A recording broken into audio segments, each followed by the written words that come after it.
शादी के बाद पहली बार अपनी पत्नी संग अरविंद अकेला कल्लू पहुंचे मैहर मंदिर माता के दर्शन के लिए। सिर्फ कल्लू और उनकी पत्नी ही नहीं बल्कि कल्लू के माता पिता और उनके छोटे भाई भी साथ में हैं। कल्लू ने शादी के बाद पहली बार अपनी पत्नी संग ये तस्वीर पोस्ट की है। तस्वीरें शेयर कर कल्लू ने लिखा है, कृपा बनौले रही ये माई, जय हो शारदा भवानी मैया, जय माता दी। कल्लू की पत्नी शिवानी ने भी इस तस्वीर को पोस्ट कर लिखा है, फैमिली लव। शादी के बाद कल्लू अपना ज्यादातर समय परिवार के साथ ही बिता रहे हैं। कल्लू और उनकी पत्नी को साथ में देख सभी यही कह रहे हैं कि इस प्यारी जोड़ी को किसी की नजर न लगे। माथे पर माता की पट्टी बांधे लाल चुनरी ओढ़ पीले साड़ी में शिवानी बेहद खूबसूरत लग रही हैं। तो वहीं कल्लू भी पीले कुर्ते में काफी जच रहे हैं।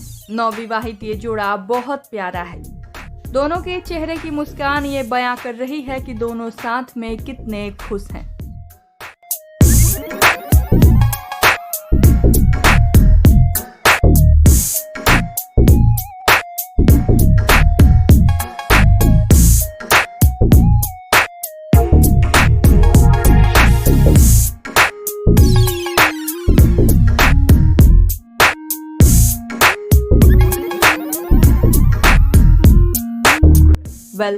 इनकी जोड़ी आप सभी को कैसी लगती है बताइए हमें नीचे कमेंट बॉक्स में। और भी ऐसे ही खबरों के लिए सब्सक्राइब कीजिए हमारे चैनल को।